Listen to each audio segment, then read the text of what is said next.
South India shopping mall, the wedding మంత్ర, సరికొత్త wedding collection, south India shopping mall.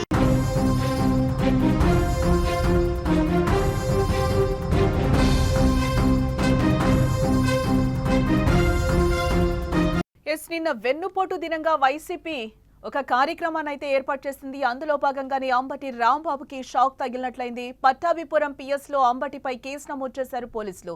నిన్న CI వెంకటేశ్వర్లతో Ambati వాగ్వాదం చేశారు. విధులకు ఆటంకం కలిగించారనే అభియోగంతోనే కేసు నమోదైనట్లుగా తెలుస్తోంది.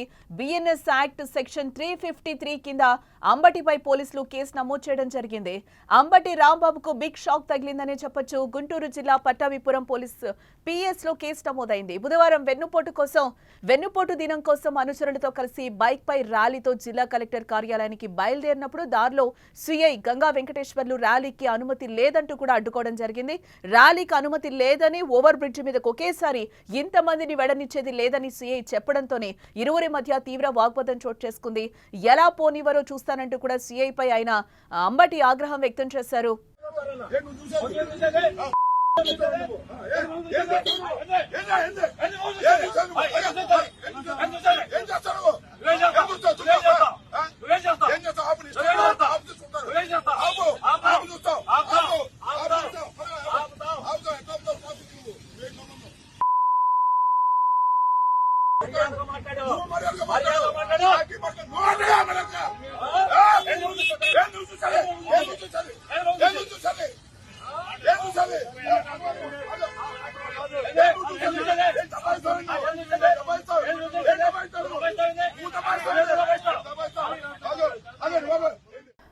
ఆ విజువల్ మనకి క్లియర్ గా కనిపిస్తుంది. అంబటి సిఐపై ఆగ్రహం వ్యక్తం చేస్తున్న పరిస్థితి కనిపిస్తుంది.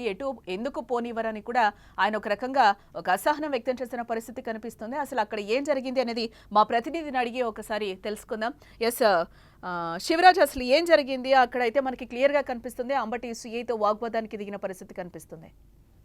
రైట్ జానికి నిన్న ఇటీవల గుంటూరులో జరిగినటువంటి పరిస్థితి ఇది.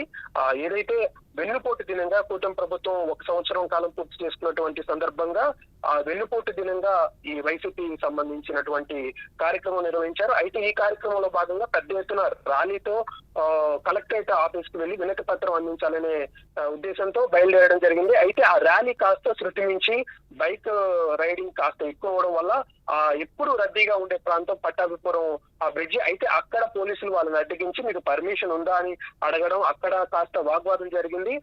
సిఐ వెంకటేశ్వర్ల మధ్య, అదే విధంగా అంబటి రాంబాబు, మాజీ మంత్రి వర్యులు అంబటి రాంబాబు మధ్య ఈ వాగ్వాదం జరిగింది. అయితే దాదాపు 15 నిమిషాల పాటు ఈ వాగ్వాదం ఇద్దరి మధ్య జరిగింది. అయితే ఇరువురు కాస్త దురుసుగా ప్రవర్తించారని చెప్పేసి అంబటి రాంబాబు గారి మీద పోలీసులు కూడా ఆగ్రహం వ్యక్తం చేసిన పరిస్థితి.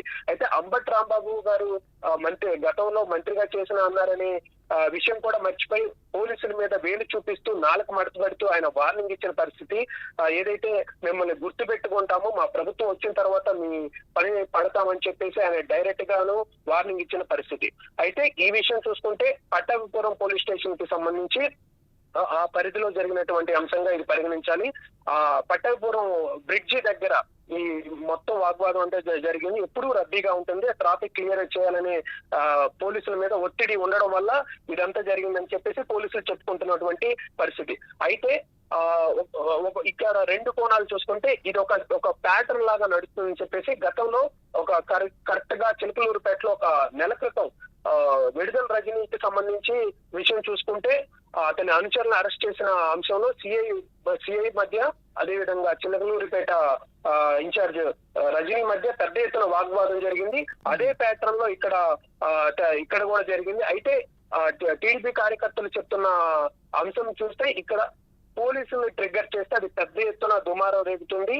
అది కాస్త గవర్నమెంట్ మీద పోరాడడానికి అది ఇంకా బలంగా పనికొస్తుందని చెప్పేసి వీళ్ళు ఒక అస్త్రం లాగా ప్రతిసారి ఇది వాడుతున్నారని చెప్పేసి టీడీపీ కార్యకర్తలు చెప్తున్న పరిస్థితి.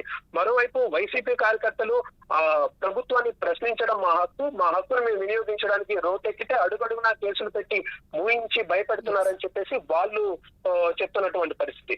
అయితే నిన్న జరిగిన ఈ ఉదంతం అయిపోయిన తర్వాత ఆయన అనంతరం అంబటి రాంబాబు గారు మీడియాతో మాట్లాడుతూ మీడియాతో వెన్నుపోటు దినానికి సంబంధించి వరుసగా మాట్లాడుకుంటూ వస్తూ కలెక్టర్ గారికి వినతి పత్రం అందించిన తర్వాత ప్రభుత్వం మీద పెద్ద ఎత్తున ఆయన విమర్శలు చేశారు. అలాగే అదేవిధంగా పవన్ కళ్యాణ్ గారి మీద, లోకేష్ గారి మీద, చంద్రబాబు మీద విమర్శలు చేస్తూ మేము ఇంతమంది జనం వస్తారని మేము ఊహించలేదు, అదే విధంగా ప్రభుత్వం వాళ్ళు కూడా ఊహించలేదు, అందుకే లోకేష్ కావాలని చేయించాడని ఏదైతే పట్టాభిపురం సీఐ వెంకటేశ్వర్లు లోకేష్ కి కావాల్సిన బంధువు అని చెప్పేసి ఆయనకి ఫోన్ చేసి అడ్డగించమని చెప్పేసి ఫోన్ చేశాడని చెప్పేసి నిన్న అంబటి రాంబాబు గారు ఆయన చెప్పిన పరిస్థితి. అయితే ఇది ఓవరాల్ గా చూసుకుంటే మొత్తం ఈ ప్యాటర్న్ అంతా చూసుకుంటే నిన్న తెనాలి విషయం కానీ, ఒక గత నెలల్లో జరిగినటువంటి చిలకలూరుపేట విషయం కానీ, గుంటూరులో జరిగినటువంటి ఈ విషయం కానీ, ఇదంతా ఒక ప్లాన్ ప్రకారం చేసుకుంటూ వెళ్తున్నారు. ఏదైతే పోలీసుల మీద పెద్ద ఎత్తున వాగ్వాదానికి దిగితే వాళ్ళు తిరిగి అటాక్ చేస్తే అది పెద్ద ఎత్తున దుమారం అవుతుంది. దాన్ని ట్రిగ్గర్ చేసుకొని ప్రభుత్వం మీద దుమ్మెత్తిపోయాలనే ప్రయత్నంగా ఇలా చేస్తున్నారని చెప్పేసి విశ్లేషకులు చెప్తున్నటువంటి పరిస్థితి. రైట్ శివరాజ్. మొత్తంగా మనం ఇక్కడ చూడొచ్చు, ఫైనల్ గా అంబటి రాంబాబుకి అయితే ఒక షాక్ తగిలినట్లుగానే చూడొచ్చు. ఆయన మీద బిఎస్ఎన్ సెక్షన్ 353 కింద అయితే పోలీసులు కేసు కూడా నమోదు చేయడం జరిగింది. ఇక్కడ పర్మిషన్ లేదు, ట్రాఫిక్ కి అంతరాయం కలుగుతుంది అని కూడా అక్కడ సీఏ చెప్తున్న పరిస్థితి కనిపిస్తుంది. ఇదే నేపథ్యంలో మాకెందుకు పర్మిషన్ ఇవ్వరు, మా ప్రభుత్వం వచ్చిన తర్వాత చూస్తామని కూడా ఆయన దురుసుగా మాట్లాడిన ఇదైతే మనకు అక్కడ వీడియోలో కూడా క్లియర్ గా కనిపిస్తున్న పరిస్థితి కనిపిస్తుంది. కక్షపూరితంగానే మా మీద కేసులు, కక్ష సాధింపు చేస్తోంది ప్రభుత్వం అని చెప్పి కూడా ప్రతిపక్ష నేతలు అంటున్న పరిస్థితి కనిపిస్తుంది. వాంటెడ్లీ వైసీపీ నేతలందరూ కూడా పోలీసుల మీద ట్రిగ్గర్ అవుతున్న పరిస్థితి కనిపిస్తుంది. ఈ నేపథ్యంలోనే ప్రభుత్వాన్ని ఇరుకున పెట్టి సాధించవచ్చు అనే వెర్షన్లో కూడా వైసీపీ నాయకులు ఉన్నారు అనేది కూడా టీడీపీ చెప్తున్న ఇదిగా మనకి కనిపిస్తుంది. టోటల్ గా అయితే అంబటి రాంబాబుకు అయితే భారీ షాక్ తగిలిందనే చెప్పుకోవచ్చు.